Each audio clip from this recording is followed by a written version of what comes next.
Chapter में मुझे थोड़ा ज़्यादा समझाना पड़ रहा था और आने वाला चैप्टर भी बहुत ज़्यादा लंबा बातचीत वाला था, और तो मैं उनको एक में नहीं कर पाया, तो सिंगल चैप्टर का ही वीडियो बना रहा हूँ। और चलो बिना किसी देरी के रेड मून का चैप्टर 7 भी शुरू करते हैं। चैप्टर की शुरुआत में हम देखते हैं कि एक ट्रेन कहीं जा रही होती है और उसमें बताया जाता है कि अभी ये ट्रेन अगले स्टेशन पर पहुँचने वाली है। और हम देखते हैं कि हमारा हीरो वहाँ पर बैठा होता है और मन में सोचता है कि उस चैन जिंग ने, उस औरत ने मुझे ऐसे ही 10,000 दे दिए। और हम ये युआन या डॉलर नहीं बोलेंगे, मैं 10,000 रुपये ही बोलूँगा ताकि हमारे समझने में आसान रहे। और वो मन में सोचता है कि आखिर मुझे पता क्यों नहीं था कि मेरी एबिलिटी को यूज़ करके मैं इतने ज़्यादा पैसे कमा सकता हूँ। और चलो कुछ भी हो, मुझे वैसे भी इस पैसे की ज़रूरत है और मुझे पैसा चाहिए भी। हम देखते हैं कि हीरो वहाँ से बाहर उतरता है और वो हमें आवाज़ आती है कि अभी ये बस और आगे जा रही है। सॉरी, ट्रेन की जगह वो बस थी, मेरी भूल है। आगे हम देखते हैं कि हीरो वहाँ से रास्ते पर से कहीं जा रहा होता है और वो एक किसी स्कूल के वहाँ पर आता है और वो इस स्कूल के वहाँ पर तार लगा होता है, उसे खोल कर अंदर जाता है। एक जो वहाँ का वॉचमैन होता है वो कहता है कि तो तुम यहाँ पर हो, वो अंदर बच्चों को पढ़ा रही है। तो हीरो कहता है ठीक है, समझ गया। और आगे हम देखते हैं कि अंदर कोई बच्चों के साथ खेल रहा होता है और उसके बातें करने की आवाज़ आ रही होती है। हम देखते हैं कि बहुत सारे बच्चे एक औरत के साथ खेल रहे होते हैं जो कि एक व्हील चेयर पर होती है। और पीछे से हीरो कहता है कि हाँ, कितने बचकाने वाली बात है ना, बच्चों जैसी। और जब वो औरत पीछे मुड़ती है वो कहती है आखिर वहाँ पर कौन है। और हम देखते हैं कि हीरो वापस छुप जाता है। वो देखते कि हाँ, यहाँ पर तो कोई नहीं है, लेकिन मुझे लगा मैं ज़रूर कुछ ज़्यादा ही सेंसिटिव हो गई होगी, ये वो तो नहीं होना चाहिए ना। और आगे कहते चलो बच्चों वापस गाना शुरू करते हैं। हीरो मन में सोचता है कि वाह, वो कितनी ज़्यादा खुश है, शायद मुझे उसे डिस्टर्ब नहीं करना चाहिए। और आगे कहता है चलो मैं इसे यहाँ पर मेल बॉक्स के अंदर ही रख दूंगा। और वो बहुत सारे पैसों की गड्डी वहाँ पर मेल बॉक्स के अंदर रखता है और पीछे गार्डन से एक फूल तोड़कर उसे भी वहाँ पर रख कर चला जाता है। जब वो जा रहा होता है वहाँ पर जो वॉचमैन बैठा होता है वो कहता है कि उसे डायरेक्टली बोलना यहाँ पर हर बार फ्लावर रखने से तो ज़्यादा अच्छा है। और तुम्हें क्या लगता है कि मेरे जैसे एक बूढ़े आदमी के लिए ये सारे फूल यहाँ पर प्लांट करना इतना आसान है, जब तुम यहाँ पर जब भी आते हो हर बार एक फूल को तोड़ देते हो। हीरो कहता है कि मैं अब की बार जब वीकेंड पर यहाँ पर आऊँगा तुम्हें बियर पिलाऊंगा। वो कहता है कि उसकी कोई ज़रूरत नहीं है, इसके अलावा मैं तुम्हें बियर पिला दूंगा, मेरे पास अभी और कुछ मूँगफलियाँ भी है। वेल, चाइनीज़ बियर के साथ मूँगफलियाँ खाना पसंद करते। हीरो कहता है कि ठीक है। और आगे वो जाते हुए सोचता है कि अमीर होना भी कितना ज़्यादा अच्छा लगता है और मुझे सच में पैसों की ज़रूरत है। और जितना ज़्यादा पैसा होगा मेरे पास और भी ज़्यादा पैसे की ज़रूरत है, मुझे और भी बहुत सारी चीज़ें चाहिए। और वो मन में सोचता है कि बस एक चीज़ है कि वो औरत, उसकी नज़रें। और आगे हम 1 घंटे पहले का सीन देखते हैं जहाँ पर कि वो औरत उससे कह रही होती कि तुम्हारे अभी हमने जो टेस्ट लिया उसके अनुसार तुम परफॉर्मेंस काफ़ी ज़्यादा एक्सेप्शनल थी और बहुत ज़्यादा अच्छी थी और हमें तुम्हारे जैसे ही लोग चाहिए। और अभी के लिए इन पॉल्यूशंस जो कि शहर के अंदर है उनसे निपटने के लिए हमारे पास तुम्हारे जैसे ही लोगों की बहुत ज़्यादा कमी है। और साथ ही में हम 5 सैटेलाइट टाउन में भी तुम्हारे जैसे लोगों को ही ढूंढ रहे। और ये लो, ये तुम्हारा इनाम है उस साइकिक मॉन्स्टर से पूरी तरह से निपटने के लिए, और ये 10,000 रुपये है। हीरो कहता कि 10,000, इतना ज़्यादा। और हमें बताया जाता है कि हीरो की पगार हर महीने की 1,000 ही है। वो औरत कहती कि तुम इसे डिजर्व करते हो और इस बार के केस में हमने ऑलरेडी उस साइकिक मॉन्स्टर पर अपनी नज़रें रखी थी, तो इसलिए हमने इस बार तुम्हें सिर्फ 10,000 दिए, वरना टेक्निकली ये कोई अकेले इंसान का टास्क नहीं था। वरना अगर तुम ये अकेले करते तो तुम्हें कुछ 30,000 के आसपास मिलते। हीरो कहता 30,000? वो औरत कहती कि हाँ, जब तक कि तुम अपनी एबिलिटीज़ को अच्छे से इस्तेमाल करोगे ऐसा कभी नहीं होगा कि भविष्य में तुम्हारे पास पैसों की कमी होगी। हीरो कहता कि पैसे की कमी नहीं। और वो मन में सोचता कि मुझे सच में ये बात बहुत ज़्यादा पसंद आई और अचानक से मेरे दिल में खुशी ही फैल गई।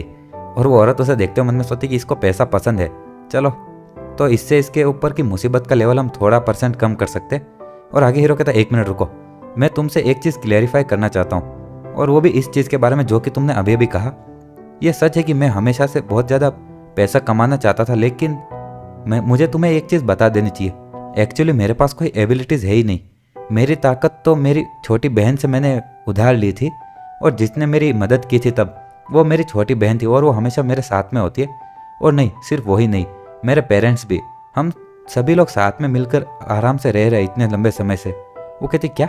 और वो मन में सोचती कि उसे लगता है कि, लेकिन तभी उसके कान में जो एक ब्लूटूथ लगा होता है उसमें से आवाज़ आती कि कर्नल चैन, तुम्हें हमारा फाइनल असेसमेंट उस पर से कैरी करना होगा, और बहुत ज़्यादा बड़े चांस है कि वो हमेशा गुस्से में आकर दूसरे लोगों को मारने की तैयारी में ही रहे उसकी स्पिरिट पर्सनालिटी के कारण। और उसके अलावा अगर हम उसे पकड़ नहीं सकते तो हमें उसे मारना होगा इससे पहले कि वो ज़्यादा तबाही मचाए। और भूलो मत कि हमारी जो ड्रीम क्रिएटर थी जो कि उसके सपने में गई थी वो कितनी ज़्यादा बुरी तरह से मरी थी। जैसे ही वो लूजिन के सपनों में गई वो तुरंत मर गई, और यहाँ तक कि उसके किसी भी तरह का उसके ऊपर मेंटल प्रेशर भी हमें पता नहीं चला था। और यहाँ तक कि ऐसे केस पहले कभी नहीं हुए। हमारे प्रोफेसर बाई को भी उसकी मौत का कारण पता नहीं चला ठीक से। वो औरत कहती कि इस इंसान का खतरे का लेवल कुछ ज़्यादा ही है, लेकिन अभी इसने ये भी बता दिया कि इसके एक स्प्लिट पर्सनालिटी मतलब दो पर्सनालिटी वाला नुकसान भी है, और क्या हमें सच में इसको ऐसे ही मारना पड़ेगा। वो कहती नहीं, मुझे एक बार फिर से कोशिश करनी चाहिए। आगे वो कहती कि हमने अभी तुम पर जितनी भी जानकारी प्राप्त की है, तुम शुरू से ही अकेले रह रहे थे, और जब से वो चांद अनाथालय खत्म हो चुका है तब से तुम्हारे कोई भी माता पिता या छोटी बहन है ही नहीं। वो सब तुम्हारी इमेजिनेशन है, और सिर्फ तुम अकेली हो जो कि उस पुराने अपार्टमेंट में रहते हो। और वो मन में सोचती कि एक सच्चाई बताकर ये सबसे ज़्यादा खतरनाक और इफ़ेक्टिव तरीका है दूसरे लोगों को ये जानकारी बताने का। और चलो, और अगर अभी वो गुस्सा हो जाता है तो उसको ज़िंदा रखने का मेरे पास और कोई कारण नहीं होगा। तो हीरो कहते कि हाँ, मुझे बिल्कुल ये चीज़ें पहले से ही पता है, और बहुत ही ज़्यादा लंबा समय हो गया जब से मुझे पता चला है कि उनको दूसरे लोग देख नहीं सकते, लेकिन मैं सिर्फ उन्हें देख ही नहीं सकता हूँ, मैं उनसे बात भी कर सकता हूँ, उनके साथ खाना खाता हूँ। और ये बताने की तो ज़रूरत ही नहीं, हम लोग साथ में टीवी देखते हैं, और यहाँ तक कि जब मैं खतरे में होता हूँ वो मेरी मदद भी करते हैं। क्या तुम ये कहोगे कि ऐसा परिवार सच में एक एग्जिस्ट नहीं करता है? तो उसको औरत को आवाज़ आती कि लीडर चंद, हमारे सारी बंदूकें तैयार है, प्लीज़ अपना फाइनल डिसीजन बताइए। वो औरत कहती कि मैं तुमसे बस यही पूछूंगी, अगर तुम्हारी सारी एबिलिटीज़ तुम्हारे फैमिली मेम्बर से है तो क्या तुम ये पक्का कर सकते हो कि वो तुम पर कब्जा नहीं करेंगे और उनकी मर्जी से कुछ भी नहीं कराएंगे? हीरो कहता है कि उसकी चिंता करने की ज़रूरत नहीं है, मेरे परिवार के सभी मेंबर्स बहुत ज़्यादा अच्छे लोग हैं। मेरी छोटी बहन वो बहुत ही ज़्यादा क्यूट लड़की है, और उसे खिलौने बहुत ज़्यादा पसंद है, और उसे इधर उधर भागना और बेवकूफ़ियाँ करना पसंद है। और मेरे पापा, उनको तो कुकिंग बहुत पसंद है, वो एक बहुत ही ज़्यादा ईमानदार इंसान है और हमेशा किचन में ही कुछ ना कुछ बनाते रहते। और मम्मी वो बहुत ही ज़्यादा जेंटल है, और वो दूसरों से ज़्यादा आर्ग्यूमेंट नहीं करती है, वो लोगों से शांति से बात करना पसंद करती है, और वो ऐसे ही मेरे शरीर पर कंट्रोल नहीं करेंगे अपनी मर्जी से। आगे वो औरत कुछ बोल नहीं पाती और मन में सोचती कि ये इंसान हद से ज़्यादा नॉर्मल है, और वो सीरियसली मुझे उन लोगों के बारे में जानकारी दे रहा है जो लोग असल में है तक नहीं। हीरो वहाँ से जाते हुए मन में सोचता है कि उसकी नज़रें वो बिल्कुल ऐसी दिख रही थी जैसे कि उसको मुझ पर बिल्कुल भी भरोसा नहीं है। चलो कुछ भी हो, जब तक कि मैं पैसे कमा सकता हूँ और दूसरी चीज़ें इतनी इंपॉर्टेंट नहीं है। तभी एक गाड़ी उसके सामने आकर रुकती है, और हम देखते हैं कि ये वही औरत होती है। वो कहती है चलो चलते हैं, और मैं यहाँ से तुम्हें नीचे उतार दूंगी घर तक। आगे वो औरत कहती है आज के बाद से तुम हमारे यूनिट के एक एंट्री मेंबर हो, लेकिन तुम अभी एक इंटर्म हो, और अभी के लिए तुम्हें रियल मेंबर बनने के बाद ही सारे असेसमेंट मिलेंगे, और अभी के लिए तुम्हारी पगार रहेगी कुछ 5,000 एक महीने की।